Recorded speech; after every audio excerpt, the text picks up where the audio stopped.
A reading from the book of 1 Samuel. Today is September 20th.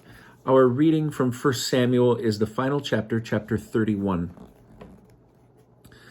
The Philistines attacked Israel, and the men of Israel fled before the Philistines, and many fell on Mount Gilboa.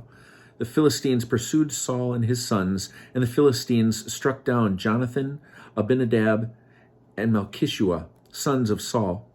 The battle raged around Saul, and some of the archers hit him, and he was severely wounded by the archers. Saul said to his arms-bearer, "Draw your sword and run me through, so that the uncircumcised may not run me through and make sport of me."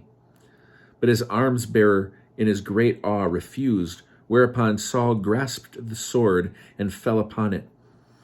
When his arms-bearer saw that Saul was dead, he too fell on his sword and died with him.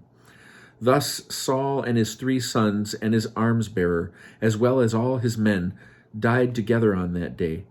And when the men of Israel on the other side of the valley and on the other side of the Jordan saw that the men of Israel had fled, and that Saul and his sons were dead, they abandoned the towns and fled. The Philistines then came and occupied them. The next day the Philistines came to strip the slain, and they found Saul and his 3 sons lying on Mount Gilboa. They cut off his head and stripped him of his armor, and they sent them throughout the land of the Philistines to spread the news in the temple of their idols and among the people. They placed his armor in the temple of Ashtaroth, and they impaled his body on the wall of Bethshan. When the inhabitants of Jabesh Gilead heard about it, what the Philistines had done to Saul, all their stalwart men set out and marched all night.